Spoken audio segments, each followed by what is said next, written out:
مسلم کو جو قلب کو گرما دے، جو روح کو تڑپا دے یا رب۔ الحمدللہ وحدہ والصلاة والسلام علی من لا نبی بعدہ، اما بعد فاعوذ باللہ من الشیطان الرجیم، بسم اللہ الرحمن الرحیم۔ السلام علیکم ناظرین، ARYQ ٹی وی کی نشریات ہیں اور پروگرام اتحاد امت لے کر ڈاکٹر محمد طاہر مصطفیٰ کی خدمت میں حاضر۔ ناظرین کرام، جب سے اللہ رب العزت نے اس کارگاہ عالم کو تخلیق کیا، تب سے لے کر اب تک یہ انسانیت کسی بھی عہد میں، کسی بھی زمانے میں، کسی بھی دور میں رہنمائی سے محروم نہیں رہی۔ اس مقصد کے لیے اللہ رب العزت نے سب سے پہلے انبیاء کو مبعوث کیا، اور انبیاء نے انسانیت کی رہنمائی میں سب سے پہلے عقائد کی اصلاح کرتے ہوئے شرک پر کاری ضرب لگائی اور اپنی اپنی امتوں کو اللہ رب العزت کی وحدت کی دعوت دی، وحدت کی طرف بلایا۔ اور ناظرین کرام، اگر دیکھا جائے تو شرک کی جو نفی سب سے پہلے انبیاء سے کی گئی، دراصل یہ امت کے لیے اتحاد کا درس تھا کہ امت جو مختلف انتشار کی کیفیتوں میں بٹی ہوئی تھی، اس کو ایک درس وحدت دیا، اللہ رب العزت کی توحید کا درس دیا، اور اس کے بعد انبیاء نے اپنی اپنی امتوں کو ناظرین کرام عقائد کی اصلاح کے بعد اخلاقیات کا درس دیا، اتفاق کا درس دیا، اخوت کا درس دیا، آپس میں حسن معاشرت اور حسن معیشت کا درس دیا۔ ناظرین کرام، انبیاء کے ادوار کے بعد ہم دیکھتے ہیں کہ نبی کریم صلی اللہ علیہ وسلم کا دور آیا، خاتم النبیین صلی اللہ علیہ وسلم کا دور آیا، اور یہ زمانے کا، عہد کا سنہری ترین دور تھا۔ اس دور کے بعد یہ فیض صحابہ اکرام نے اگلی نسلوں کو منتقل کیا، جس میں اتفاق کا درس، اتحاد کا درس، اخلاقیات کا درس، معاشرت کا درس اور معیشت کا درس۔ پھر ناظرین کرام، وقت گزرتا رہا، صحابہ کے بعد یہی درس منتقل ہوا تبع تابعین سے۔ پھر وقت نے آگے کروٹ لی تو فیض جاری رہا، وقت آ گیا، دور آ گیا مجددین کا ظہور ہوا، اور انہوں نے اسی درس اخوت اور درس اتحاد کو آگے جاری رکھا، اور اس وقت امتوں کو ذہنی، فکری اور عملی طور پر جو انتشار کی کیفیتیں تھیں، ان کی جدید تشریحات کر کے اس سے نکالا امتوں کو۔ ناظرین کرام، جب مجددین کا دور آیا تو اس میں سب سے پہلے سر فہرست ہم دیکھتے ہیں کہ امام شاہ ولی اللہ کا نام ایک درخشندہ ستارے کے طور پر رونما ہوتا ہے۔ امام شاہ ولی اللہ کی ذات کے اندر، ان کی شخصیت کے اندر ایسی مقناطیسیت تھی کہ ہر مکتبہ فکر، ہر سکول آف تھاٹ ان کو اپنا امام مانتا ہے، اور آپ کی شخصیت ایک ایسی کوز قزح کی طرح تھی کہ جس میں ہر رنگ سما جاتا تھا۔ ناظرین کرام، آج پروگرام اتحاد امت کا جو موضوع ہے وہ یہی ہے کہ امام شاہ ولی اللہ نے وہ کون سا درس کا طرز اختیار کیا، کون سا زاویہ دعوت اور فکر اختیار کیا کہ تمام مکاتب فکر ایک مرکز پہ جمع ہو جاتے ہیں اور ان کو اپنا امام مانتے ہیں۔ کیوں؟ یہ ہمارا آج کا موضوع ہے۔ ناظرین کرام، پروگرام میں گفتگو کرنے کے لیے، اس حسین خوبصورت موضوع پہ گفتگو کرنے کے لیے جید اور فاضل مہمان ہیں آج پروگرام اتحاد امت میں۔ میری دائیں جانب تشریف رکھتے ہیں سب سے پہلے جناب ڈاکٹر ممتاز احمد سالک۔ ماشاءاللہ آپ ماہر تعلیم ہیں، آپ دانشور ہیں، 32 سال تک آپ پنجاب یونیورسٹی میں تشنگان علم کی پیاس کو بجھاتے رہے ہیں، اور آج ہمارے پروگرام کی زینت ہیں۔ السلام علیکم ورحمۃ اللہ۔ وعلیکم السلام ورحمۃ اللہ وبرکاتہ۔ ڈاکٹر صاحب کیسے ہیں آپ؟ خیریت سے ہیں؟ الحمدللہ۔ بہت شکریہ۔ ناظرین کرام، میری بائیں جانب سب سے پہلے تشریف رکھتے ہیں جناب مفتی محمد شفیق آوان۔ آپ ماشاءاللہ پی ایچ ڈی اسکالر ہیں، لاہور کے ڈسٹرکٹ خطیب ہیں، بہت خوبصورت گفتگو کرتے ہیں، عالم دین ہیں، اور ماشاءاللہ قدیم اور جدید علوم پہ پوری دسترس رکھتے ہیں، پروگرام کی زینت ہیں۔ السلام علیکم ورحمۃ اللہ۔ وعلیکم السلام۔ کیسے مزاج؟ جی اللہ کا شکر۔ خیریت سے ہیں؟ اور ناظرین کرام، ان کے ساتھ تشریف رکھتے ہیں جناب پروفیسر وحید الزمان۔ آپ بھی پی ایچ ڈی اسکالر ہیں، سپیریئر یونیورسٹی میں آپ استاد ہیں، بہت ہی خوبصورت گفتگو کرتے ہیں، ہمارے پروگرام کی زینت ہیں۔ السلام علیکم۔ وعلیکم السلام ورحمۃ اللہ۔ کیسے ہیں؟ الحمدللہ۔ خیریت سے ہیں؟ جناب ڈاکٹر ممتاز احمد سالک، ایک وقت تھا مرد مومن پروگرام ہمارا چلتا تھا، آپ اس میں تشریف لایا کرتے تھے، بڑے عرصے بعد آج آپ کی دوبارہ کیو ٹی وی پہ ماشاءاللہ حاضری ہوئی، ظہور ہوا۔ ڈاکٹر صاحب، جیسے میں نے عرض کیا اپنی ابتدائی گفتگو میں کہ شاہ ولی اللہ کی شخصیت مجددین میں ایک ایسی شخصیت ہے، ایسی ان میں مقناطیسیت ہے، ہم کسی بھی شخصیت پر طائرانہ نظر ڈالیں تو کوئی نہ کوئی مسلک کی چھاپ ضرور نظر آتی ہے، لیکن ہر مسلک، ہر مکتبہ فکر شاہ ولی اللہ کو اپنا امام مانتا ہے۔ کیا مقناطیسیت تھی ان کی شخصیت میں؟ اعوذ باللہ السمیع العلیم من الشیطان الرجیم، بسم اللہ الرحمن الرحیم۔ سب سے پہلی تو ہم یہ دیکھتے ہیں کہ ان کے والد، ان کا بڑا کنٹریبیوشن ہے۔ ان کی جو خود اپنی پیدائش جو ہے 2003 میں ہوئی، یعنی اورنگزیب عالمگیر رحمۃ اللہ علیہ کی وفات سے 3 سال پہلے یا 4 سال پہلے ان کی جو ہے نا پیدائش ہوئی۔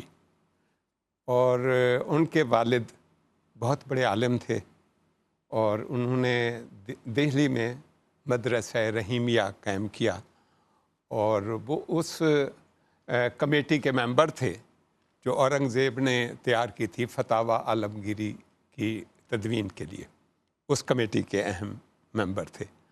اور فتاوی عالمگیری سال ہر سال کے بعد ایک ایسی کتاب تشکیل دی گئی جو اس وقت جو شریعت کا نظام ہی رائج تھا، یعنی اگرچہ حکمرانوں کا اپنا ایک نظام مغلیہ دور بھی رہا، اس سے پہلے جتنا دوار، لیکن معاشرے میں جو قانون ہے وہ شریعت کا آخر تک چلتا رہا ہے۔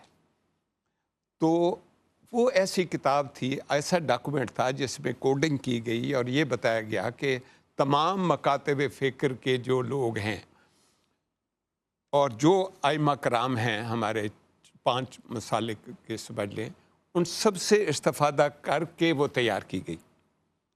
اور اس وقت اس کی تیاری کے اندر جو ہے ان کے والد محترم کا بڑا اثر رہا، اور بعد میں انہوں نے اس کی تدوین میں پھر بعد کے مرحلے میں شاہ ولی اللہ اس وقت نوجوان تھے، انہوں نے بھی کمپائلیشن میں مدد کی۔ ایک تو ان کے نیچر کے اندر، طبیعت کے اندر یہ بات تھی، اور بہت بڑے عالم کے بیٹے اور مدرسہ رحیمیہ۔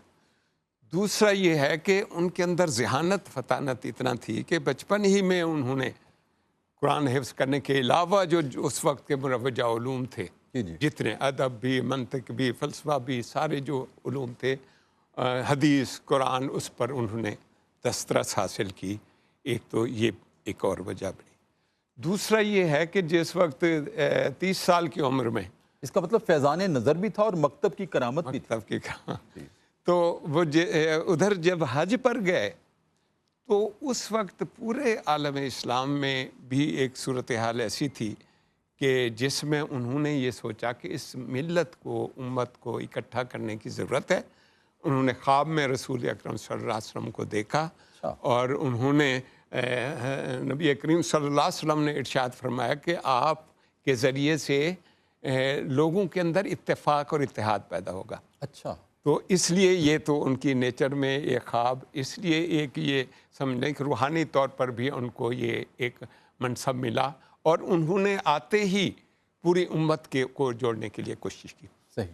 دوسرا پھر اس کی اہمیت ایک اور یہ بنتی ہے کہ اورنگزیب عالمگیر کی وفات کے بعد وہ جو صدی ہے پوری، یعنی اس میں 17ویں صدی 18ویں صدی کہہ سکتے ہیں، تو اس میں جتنے فتنے فسادات پیدا ہوئے، ایک بہت بڑی سلطنت کے اس کے بعد انگریزوں کا اثر و رسوخ، مرہٹوں کا سیاسی طور پر انتشار تھا، اس میں اور زیادہ ضرورت تھی ان کی کہ انہوں نے جو کام کیا اس میں وہ بہترین مفسر بھی تھے، بہترین محدث بھی تھے، فقیہ بھی تھے، مجتہد بھی تھے، تاریخ نویس بھی تھے. ان کے اندر جو صفات تھیں وہ انہوں نے اس کو استعمال کرتے ہوئے جو ہے اپنا لائحہ عمل تیار کیا. پھر انشاءاللہ اگلے دور میں بات کریں گے باقی. میں مفتی شفیق صاحب آپ کی طرف حاضر ہوں کہ جیسے میں نے عرض کیا کہ مجددین میں امام شاہ ولی اللہ کا نام سر فہرست ہے. اس افق پر ایک درخشندہ ستارہ ہے آپ. مجدد کا کام کیا ہوتا ہے بیسیکلی، بنیادی طور پر ہمارے ناظرین کو پہلے تو یہ ارشاد فرمائیں. ماشاءاللہ، ایک تو آپ نے جس ٹاپک پہ آج پروگرام رکھا ہے یہ انتہائی قابل ستائش ہے. خاص طور پہ بر صغیر کے حوالے سے جب ہم دیکھتے ہیں تو اس میں یہ جو 1000 سالہ تاریخ ہے، اس میں 2-3 بڑی شخصیات کا نام ہمیں نمایاں طور پہ نظر آتا ہے. اور آپ نے مجددین کے حوالے سے بھی بات کی. اللہ رب العزت کا یہ ایک دستور ہے، یہ ایک قانون ہے کہ ہر صدی میں کوئی نہ کوئی مجدد پیدا فرماتے ہیں. اور اس کی ضرورت اس لیے بھی ہوتی ہے کہ ضربت وقت گزرنے کے ساتھ ساتھ معاشرے کے اندر طرح طرح کی چیزیں دین کے اندر، مذہب کے اندر اور معاشرت کے اندر خرابیاں، فسادات پیدا ہو جاتی ہیں. تو ان کی اصلاح کے لیے اللہ رب العزت کسی نہ کسی شخصیت کو اس حوالے سے مقرر فرما دیتے ہیں. صحیح.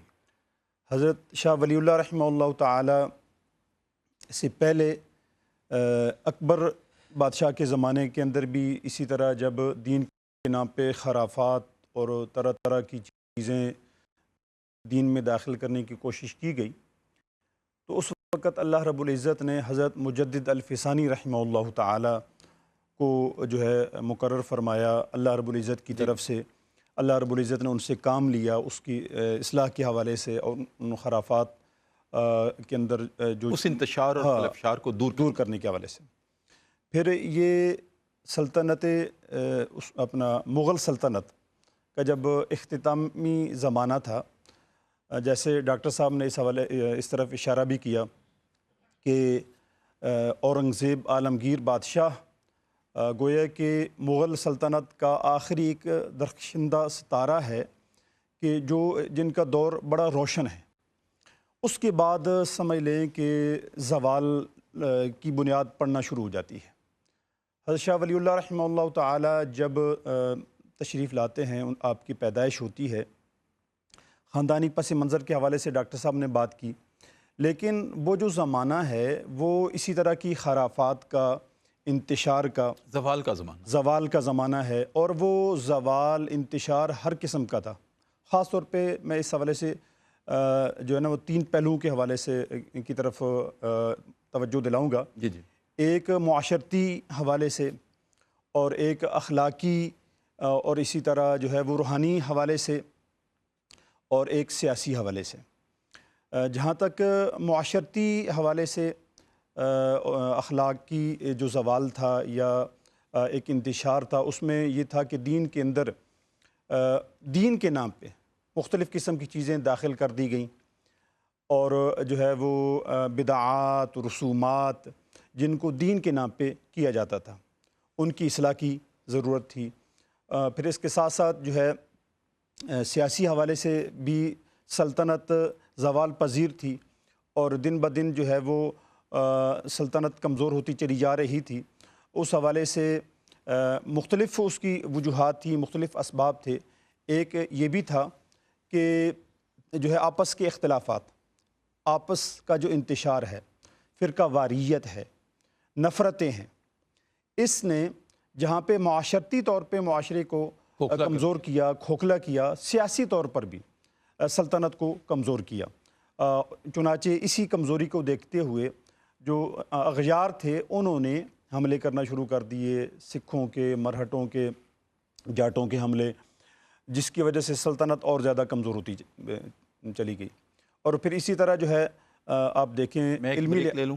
جی جی، پھر اس کے بعد انشاءاللہ تفصیل سے دوبارہ اس پہ گفتگو کرتے ہیں. ناظرین کرام، ARYQ-TV لاہور اسٹوڈیوز ہے، ہمارا پروگرام ہے اتحاد امت، وقفہ ہے، اور وقفے میں ہم جایا کرتے ہیں دربار رسالت میں اور اپنے نبی کریم صلی اللہ علیہ وسلم کی ذات اقدس پر والہانہ انداز میں درود کریم کا نذرانہ پیش کرتے ہیں اور واپس آتے ہیں۔ وقفے کے بعد ناظرین کرام دوبارہ آپ کی خدمت میں حاضر ہیں۔ ARYQ-TV لاہور اسٹوڈیوز ہے اور ہمارا پروگرام ہے اتحاد امت، اور آج ہمارا موضوع ہے کہ امام شاہ ولی اللہ دہلوی رحمۃ اللہ علیہ نے اپنے عہد میں اپنی شخصیت کے اعتبار سے، اپنی تعلیمات کے اعتبار سے، اپنی روحانیت کے اعتبار سے، اپنی فکر کے اعتبار سے کس طرح اس امت کو خلفشار اور انتشار سے نکال کر درس اخوت اور درس اتحاد دیا تھا۔ یہ ہمارا آج کا موضوع ہے۔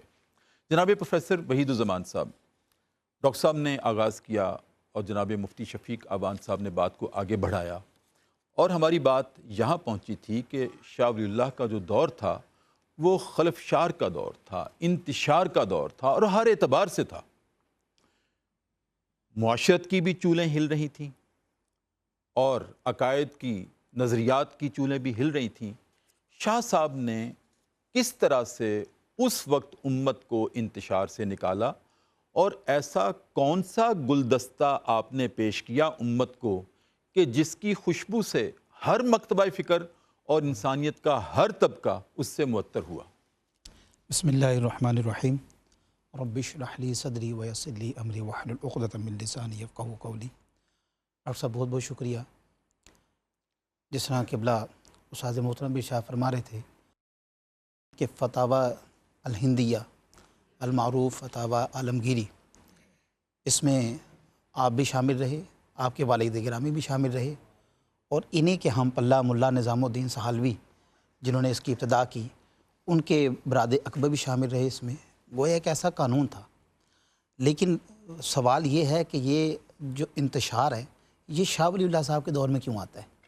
ان سے پہلے مجدد الف ثانی کے دور میں اگر ہم دیکھیں تو وہاں پر دین اکبری کا ایک معاملہ چلا جس کی آپ نے تجدید کی، لیکن جو انتشار، جو چیزیں فرقہ واریت لوگوں میں پھیل چکی تھی، اس کی تصحیح کا موقع نہ مل سکا، اور یہ حصے میں آتی ہیں شاہ ولی اللہ محدث دہلوی کے۔ گویا آپ کا یہ ذمہ آ گئی کہ آپ نے معاشرے کی اصلاح کرنی ہے۔ اب اس میں جو چیزیں آلریڈی ایگزسٹ کر رہی تھیں دین اکبری کے حوالے سے، جو چیزیں پھیل چکی تھیں، لوگوں میں مختلف نظریات، لوگوں میں مختلف عقائد، لوگوں میں مختلف نظریات، یہ چیزیں جب عام ہونا شروع ہو گئیں تو حضرت نے اس کے اندر جو گیپ تلاش کیا اس کو آپ نے فائنڈ آؤٹ کرتے ہوئے اس کی اصلاح فرمائی، اور یہ اللہ کا بڑا فضل ہے ہم پر۔ جس طرح آپ نے بھی ابتدا میں شاہ فرمایا کہ ہر دور میں اللہ و تبارک تعالیٰ نے مفکرین کی ایک پوری فہرست ہے ہمارے پاس، مفکر بھیجتے، مجدد بھیجے تاکہ وہ دین کی تجدید کریں، فکر لوگوں کو دے۔ اب وہ مسلمان جو آپس میں پارا پارا ہو چکے تھے، آپس میں تقسیم ہو چکے تھے، ان کو یکجا کرنا تھا اور اس کے اندر ڈیزیز فائنڈ کرنی تھی۔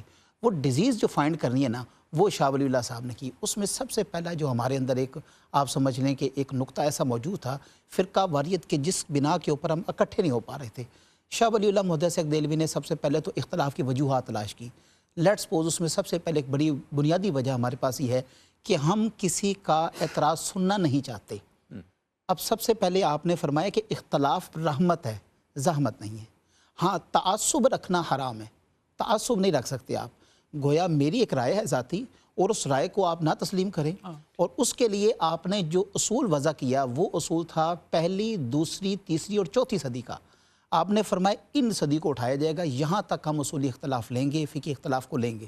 فار ایگزامپل وہاں پر امام اعظم ابو حنیفہ کی ایک مثال پیش کرتے ہیں۔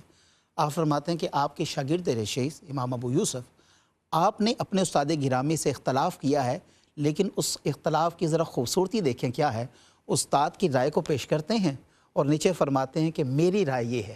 سبحان اللہ۔ یہ نہیں فرمایا کہ یہ رائے غلط ہے، جی میں تو اس کو تسلیم نہیں کرتا، میرے تو علم کے معیار کے مطابق نہیں ہے، اس میں یہ خامی، بلکہ فرمایا کہ یہ میرے استاد گرامی کی رائے ہے اور اس میں میری یہ رائے ہے۔ در حقیقت اختلاف کرنے کا طریقہ تو پہلے شاہ صاحب نے یہ بیان فرمایا کہ اختلاف آپ کر سکتے ہیں۔ اس کے بعد آپ نے فرمایا کہ ترجیحی اصول ایک آپ نے وضع فرمایا۔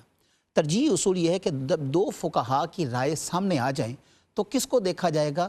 جو معاشرے کے لیے زیادہ بہتر ہو۔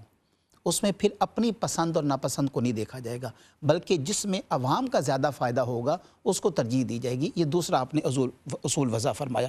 اس کے بعد پھر آپ نے اشارہ فرمایا کہ تمام ائمہ کرام بالکل درست ہیں اور برحق ہیں، لیکن جو ہمارے ہاں مسئلہ اس وقت ایک درپیش تھا وہ یہ تھا اندھی تقلید کا، کہ گویا میں اپنے امام کی تو تسلیم کرتا ہوں لیکن تمہارے امام کی نفی کرتا ہوں، جی جبکہ یہ نہیں امام صاحب نے فرمایا۔ امام شاہ ولی اللہ محدث دہلوی نے فرمایا کہ اگر آپ کے امام کی رائے یہ ہے تو آپ کو دوسرے امام کی رائے کو تعظیم کرنی ہے، اس کی عزت دینی ہے ان کی۔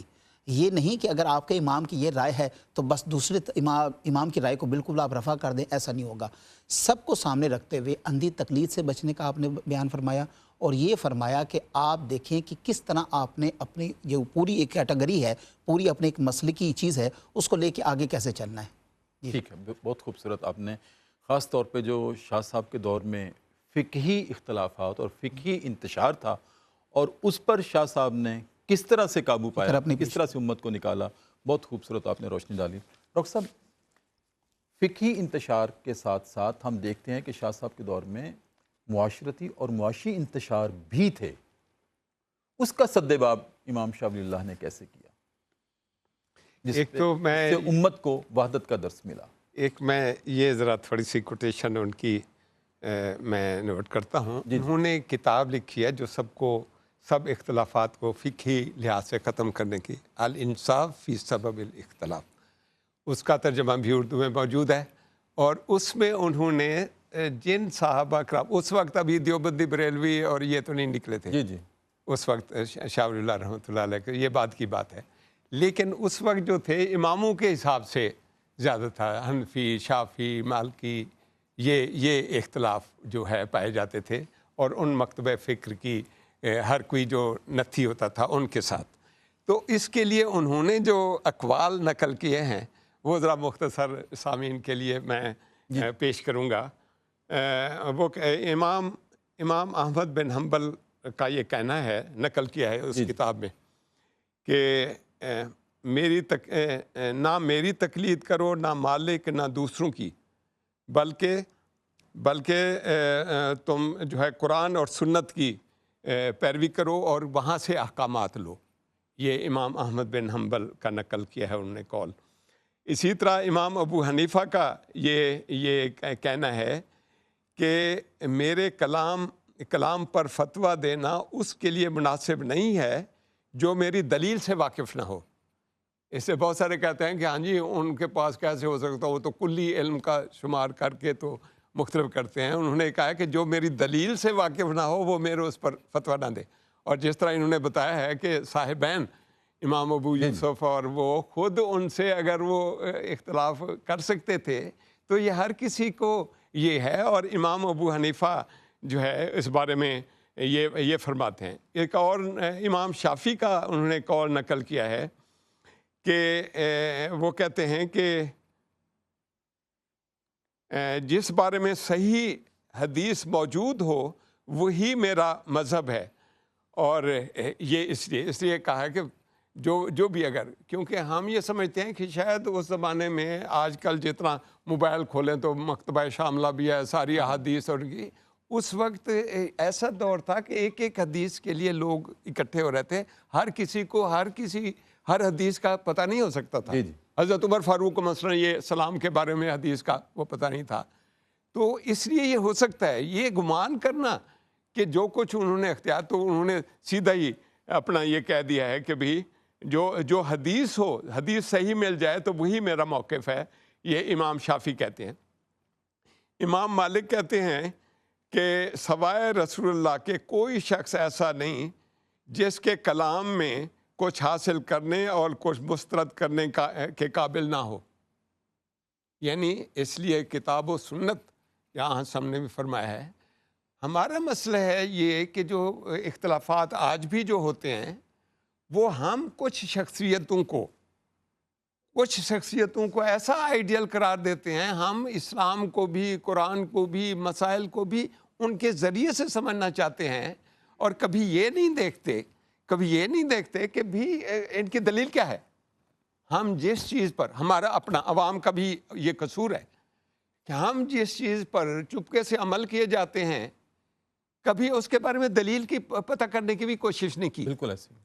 یعنی میں نے ایک پی ایچ ڈی کی کلاس میں نے ان سے پوچھا کہ بھی قرآن کیا ترتیب ہے کہ اگر کوئی مسئلہ ہو تو سب کا اتفاق ہے کہ کیسے دیکھیں. انہوں نے کہا پہلے قرآن، پھر حدیث، پھر اجماع صحابہ، اس کے بعد پھر مختلف مفکرین اور ماہرین کی. میں نے کہا ایمانداری سے بتائیں کہ جس وقت مسئلہ پیش آتا ہے آپ یہ ترتیب دیکھتے ہیں؟ صحیح. کبھی قرآن کو ہاتھ لگا کر دیکھا ہے؟ جبکہ حضور صلی اللہ علیہ وسلم نے فرمایا ہے کہ فتویٰ قرآن سے لو. تو ہم سارے جس چیز پر متفق ہیں عملی طور پر اس پر نہیں کرتے. اس لیے ایک تو چیز میں یہ کہنا چاہوں گا سامعین کو بھی یہ کہ قرآن اور سنت کے علاوہ کوئی چیز حتمی نہیں ہے. جو بھی چیز ہو اس پر دیکھ لیں. اور یہی ائمہ کرام نے کہا ہے. صحیح. اب باقی رہا کہ انہوں نے جو ہے جو اس وقت کے ماحول تھے، اس ماحول میں انہوں نے جو ہے وہ مختلف معاشرتی معاملات کے اندر کتاب لکھی، اور ان کتابوں کے اندر جو اس وقت کی خرابیاں تھیں وہ ساری بیان کی ہیں. اس لیے وہ بہترین سوشالوجسٹ بھی ہیں کہ انہوں نے اپنے کتابوں کے اکانومسٹ بھی ہیں. ہاں جی، اکانومسٹ بھی ہیں. اکانومسٹ بھی ہیں. اور وہ انہوں نے وہ کتاب جو ہے وہ کیا نام ہے میرے ذہن سے نام، حجت اللہ البالغہ. حجت اللہ البالغہ میں انہوں نے پورا فلسفہ پیش کیا ہے. اس میں ہمارے سماجی مسائل ان سب کو بیان کیا ہے. جی. اور اس لحاظ سے اگر دیکھا جائے تو برے صغیر میں وہ پہلی شخصیت ہیں جنہوں نے اسلام کو ایک کلی نظام کے طور پر دیکھا ہے، پیش کیا، ایک سسٹم کے طور پر پیش کیا ہے، اور اس کے سارے مسائل سے بحث کر کے یہ کہا ہے کہ یہ سب سے بڑی چیز اور ہے. پھر اصل بات یہ ہے کہ اس کو جدید تشریحات کی روشنی میں پیش کیا. جی ہاں، اصل ان کا کمال یہ ہے. دلائل سے. میں ایک بریک لے لوں. ناظرین کرام، بہت خوبصورت گفتگو ہے. امام شاہ ولی اللہ رحمۃ اللہ علیہ انہوں نے کس طرح سے درس اتفاق و محبت دیا اور امت کو اس وقت اپنے عہد میں انتشار اور خلفشار سے نکالا. وقفہ ہے، ایک مرتبہ پھر پروگرام اتحاد امت میں، اور چلتے ہیں دوبارہ دربار رسالت میں اور اپنے نبی کریم صلی اللہ علیہ وسلم کی ذات اقدس پر والہانہ انداز میں درود کریم کا نذرانہ پیش کرتے ہیں اور واپس آتے ہیں. وقفے کے بعد ناظرین کرام دوبارہ آپ کی خدمت میں حاضر ARYQ TV لاہور اسٹوڈیوز ہے، اور ہمارا پروگرام ہے اتحاد امت. آج ہمارا موضوع امام شاہ ولی اللہ رحمۃ اللہ علیہ کی تعلیمات کی روشنی میں درس اتفاق و محبت. مفتی شفیق اعوان صاحب، حجت اللہ البالغہ امام شاہ ولی اللہ کی شہرۂ آفاق کتاب ہے. میں سمجھتا ہوں وہ صرف کتاب نہیں بلکہ ایک دستور ہے. اس دستور میں چاہتا ہوں کہ آپ ہمارے ناظرین کے سامنے رکھیے اس بات کو کہ زندگی کے کس کس پہلو کے بارے میں امام شاہ ولی اللہ نے دساتیر پیش کیے، اصول پیش کیے، اور پھر اس کی جدید تشریحات بھی پیش کیں. اور اس سے پہلے میں یہ بھی عرض کروں گا کہ امام شاہ ولی اللہ نے قرآن کی تعلیمات کو کس طرح سے آسان کر کے امت کو پیش کیا، یہ بھی ارشاد فرما دیں. حضرت شاہ ولی اللہ رحمہ اللہ تعالیٰ کی جو شخصیت ہے وہ ایک ہمہ گیر شخصیت. بالکل. اور آپ کی شخصیت کے مختلف پہلو ہیں، اور خاص طور پہ اگر آپ کے کام کو دیکھا جائے قرآنیات کے حوالے سے، احادیث کے حوالے سے، فلسفہ کے حوالے سے، آپ کا کام سب سے نمایاں میں نظر آتا ہے. سب سے پہلے اگر آپ قرآن کے حوالے سے حضرت شاہ ولی اللہ رحمہ اللہ تعالیٰ کی شخصیت کا مطالعہ کریں تو آپ بر صغیر میں سب سے پہلی وہ شخصیت ہیں کہ جنہوں نے قرآن مجید کا عربی کے علاوہ کسی زبان میں ترجمہ کیا. فارسی زبان کے. جی بالکل. فارسی اس وقت یہاں کی جو ہے سرکاری زبان بھی تھی، ایک لوکل زبان بھی تھی، عوامی زبان بھی تھی. صحیح. تو عوام کو قرآن کے قریب کرنے کے لیے اور قرآنیات سمجھانے کے لیے ان کی زبان کے اندر، فارسی زبان کے اندر اس کا ترجمہ فتح الخبیر کے نام سے آپ نے کیا تاکہ عوام قرآن کو سمجھے. کیونکہ وہ یہ سمجھتے تھے کہ معاشرے کے اندر جو معاشرتی بگاڑ ہے اس کی وجوہات میں سے ایک بڑی وجہ یہ ہے کہ لوگ قرآن و احادیث سے دور ہیں۔ چنانچہ قرآن و احادیث کے قریب کرنے کے لیے آپ نے قرآنیات کے حوالے سے یہ نمایاں کام بنیاد رکھی، جی بنیاد رکھی اس کی تعلیمات کو عام کرنے کے۔ اور پھر نہ صرف یہ کہ آپ نے فارسی زبان میں قرآن مجید کا ترجمہ کیا، بلکہ قرآن مجید کی تفسیر کے حوالے سے آپ نے اصول پیش کیے۔ الفوز الکبیر کے نام جی سے بڑی شہر آفاق کتاب شور آفاق اصول تفسیر کی کتاب ہے، یونیورسٹیوں میں پڑھائی جاتی ہے۔ یونیورسٹیوں میں، مختلف اداروں میں، بلکہ جامعات میں، مدارس میں پڑھائی جاتی ہے، اور باقاعدہ سلیبس کا علوم نصاب پنجگانہ خاص طور پر الفوز الکبیر مشہور ہیں، جی جی ان کے جو ہے وہ اس حوالے سے مشہور ہیں۔ تو اس میں آپ نے جو ہے وہ تفسیر کے حوالے سے بنیادی اصول بیان کی، مبادیات کا تذکرہ فرمایا، اور اس کے ساتھ ساتھ جو ہے جو مشہور تفاسیر ہیں ان پر آپ نے روشنی ڈالی تاکہ لوگ قرآن کو سمجھیں اور اس پر عمل پیرا ہوں۔ اور اسی سلسلے کو آگے پھر آپ کے صاحبزادوں نے اس کام کو آگے بڑھایا۔ حضرت شاہ عبد القادر رحمہ اللہ تعالی، آپ نے سب سے پہلے قرآن مجید کا بامحاورہ ترجمہ کیا اردو زبان کے اندر، اچھا، موضح القرآن کے نام سے۔ یہ بر صغیر کا سب سے پہلا اردو بامحاورہ ترجمہ ہے جو آپ یہ خانوادہ امام شاہ ولی اللہ سے ہوا، اسی خاندان سے ہوا، حضرت شاہ عبد القادر رحمہ اللہ تعالیٰ نے۔ اور پھر آپ کے جو دوسرے صاحبزادے ہیں حضرت شاہ رفیع الدین رحمہ اللہ تعالیٰ، آپ نے تحت اللفظ جو ہے وہ اردو زبان کے اندر سب سے پہلا ترجمہ کیا۔ تو آپ دیکھیں کہ قرآنیات کے حوالے سے آپ کے خاندان کی جو خدمات ہیں، آپ کی اور آپ کے صاحبزادوں کی جو خدمات ہیں، وہ سب سے نمایاں ہیں۔ اس کے بعد پھر تراجم کا سلسلہ ہمیں نظر آتا ہے، مختلف زبانوں کے اندر، فارسی کے اندر بھی تراجم لکھے گئے، اردو زبان کے اندر بھی لکھے گئے، لیکن قرآن کریم کے حوالے سے آپ کی شخصیت سب سے نمایاں طور پہ ہمیں نظر آتی ہے۔ اس کے ساتھ ساتھ دوسرا سوال آپ نے حجت اللہ البالغہ کے حوالے سے کیا۔ میں اس کو اگر آپ اجازت دیں تو پہلے ذرا پروفیسر صاحب کی طرف چلا جاؤں۔ جناب پروفیسر وحید الزمان صاحب، انشاءاللہ اس پہ گفتگو میں آپ سے لوں گا۔ کیسے ہم کہہ سکتے ہیں کہ امام شاہ ولی اللہ رحمۃ اللہ علیہ نے ہر اعتبار سے اپنی فکر جو پیش کی ہے اس میں اعتدال نمایاں تھا؟ اس کو ہم کیسے دلیل کے طور پہ آج پیش کر سکتے ہیں؟ بسم اللہ الرحمن الرحیم۔ قبلہ ڈاکٹر صاحب، بڑی ہی پر لطف اور پرسوز گفتگو، جی، جس میں قبلہ شاہ ولی اللہ محدث دہلوی صاحب کی جو پرانی خدمات سے لے کر یہ سلسلہ چلا رہا ہے، اور پھر وہ کتاب جس کو آپ نے دستور بھی کہا، بلکہ اگر اس کا مطالعہ کیا جائے تو میرے ذہن میں ایک بات آتی ہے کہ اکثر ہمارے ہاں ینگ جنریشن پوچھتی ہے کہ اس وقت اختلافات اس قدر بڑھ چکے ہیں، مجھے کوئی ایک راستہ بتا دیں، میں جس کو فالو کروں بس میں نکل جاؤں۔ جی، یہ اس دور کی کتاب ہے کہ جب اس وقت ہر طرف انتشار پھیلا ہوا تھا، لوگ چاہتے تھے کہ کوئی ایک ایسا راستہ مل جائے کہ جس کو ہم پکڑ لیں۔ اس کتاب کے اندر اخلاقیات سے لے کر معاشرتی مسائل، طہارت کے مسائل، نماز کے مسائل، اٹھنے بیٹھنے کے مسائل، ہر چیز کو اتنا بریفلی ڈسکس کیا ہے کہ اس میں آپ نے 4 بنیادی طور پر آپ نے فرمایا الاخلاق، کہ 4 چیزیں ہیں، اس کو آپ پکڑ لیں، اعتدال پسندی آپ کے اندر آنا شروع ہو جائے گی۔ اگرچہ آپ نے یہاں پر تصوف کے اوپر، شریعت کے اوپر بھی آپ نے کلام کیا، اور آپ نے فرمایا کہ ہم دونوں کے درمیان کا راستہ چنیں گے، برج بنائیں گے۔ یہ نہیں ہوگا کہ تصوف کی طرف نکلتے ہوئے رہبانیت کی طرف نکل جائے جس کی دین میں کوئی گنجائش نہیں ہے، صحیح، اور یہ بھی نہیں کہ شریعت پر اتنا عمل پیرا ہو جائیں کہ تصوف کا ہی انکار کر ڈالیں، یہ بھی نہیں ہوگا۔ ہم چلیں گے درمیانی راستے کے اوپر۔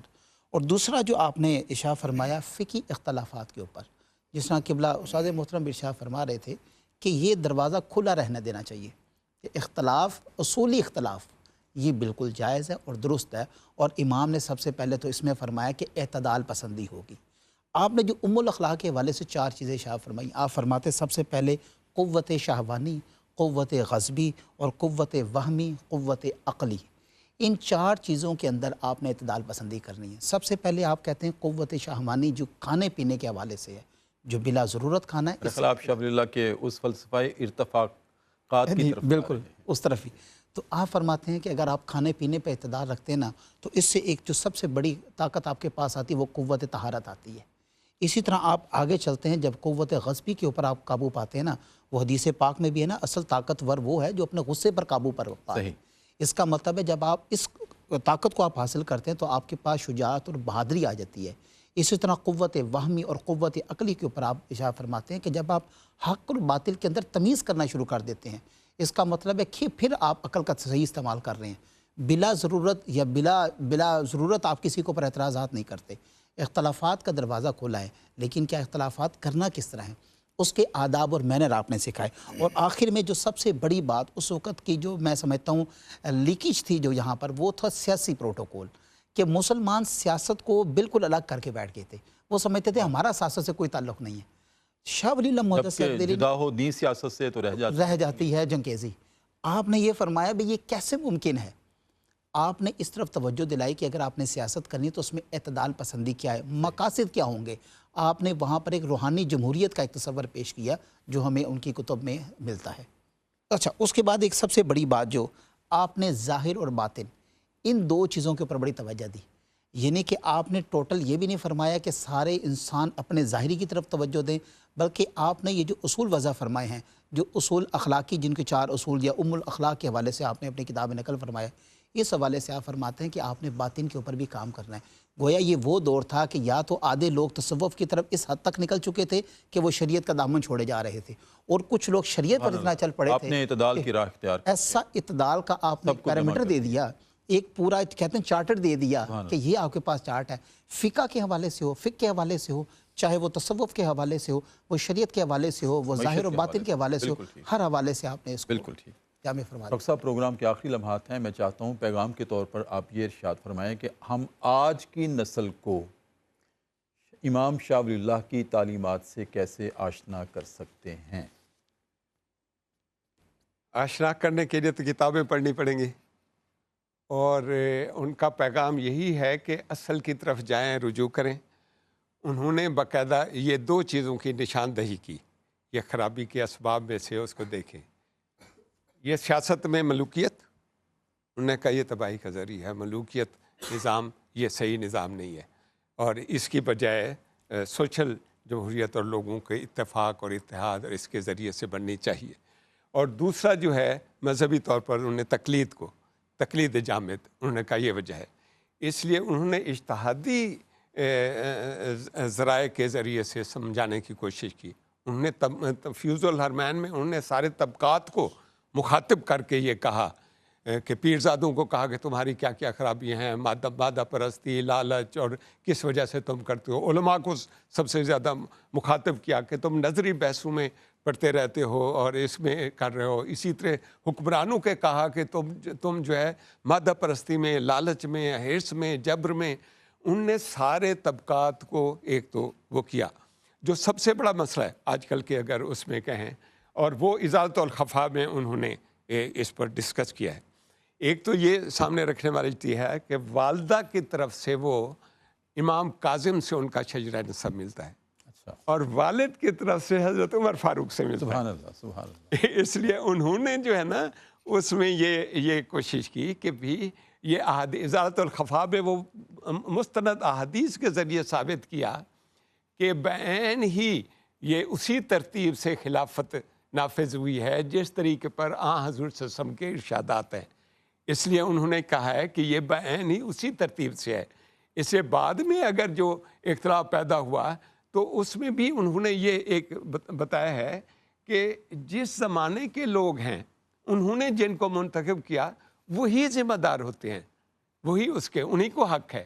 یہ نہیں کہ آج کے زمانے میں ہم کہیں کہ فلاں کو کیوں کیا تھا، فلاں کو نہیں کیا تھا۔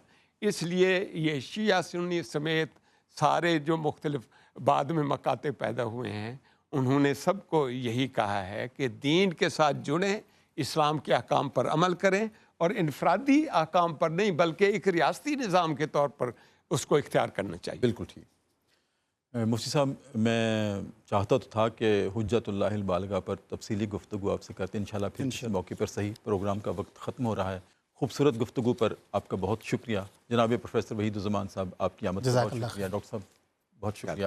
ناظرین کرام، آج کے پروگرام میں امام شاہ ولی اللہ کی تعلیمات پہ گفتگو ہوئی کہ کس طرح انہوں نے زندگی کے ہر معاملے میں، بے شک وہ معاملہ عقائد کا ہو، فقہ کا ہو، تصوف کا ہو، شریعت کا ہو، معیشت کا ہو، تمام میں اعتدال کی راہ اختیار کر کے امت کو درس اتحاد دیا، اور آج ضرورت اس بات کی ہے کہ ہم تحقیقات کے جتنے بھی دروازے کھولتے ہیں اور جتنے بھی ہمیں ایشوز آج نظر آتے ہیں قومی اعتبار سے، بین الاقوامی اعتبار سے، ان پر جو تحقیق ہونی چاہیے، ان تحقیقات میں شاہ ولی اللہ کی فکر کو بنیاد بنایا جانا چاہیے۔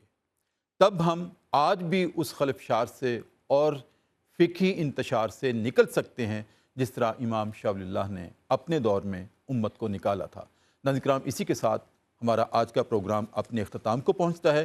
اپنے میزبان ڈاکٹر محمد طاہر مصطفیٰ کو اجازت دیجیے، اپنا بہت خیال رکھیے، اللہ حافظ۔ اس دور کی ظلمت میں ہر قلب پریشاں کو وہ داغ محبت دے جو چاند کو شرما دے، یا رب دل مسلم کو وہ زندہ تمنا دے، یا رب دل مسلم کو جو قلب کو گرما دے، جو روح کو تڑپا دے، یا رب دل مسلم کو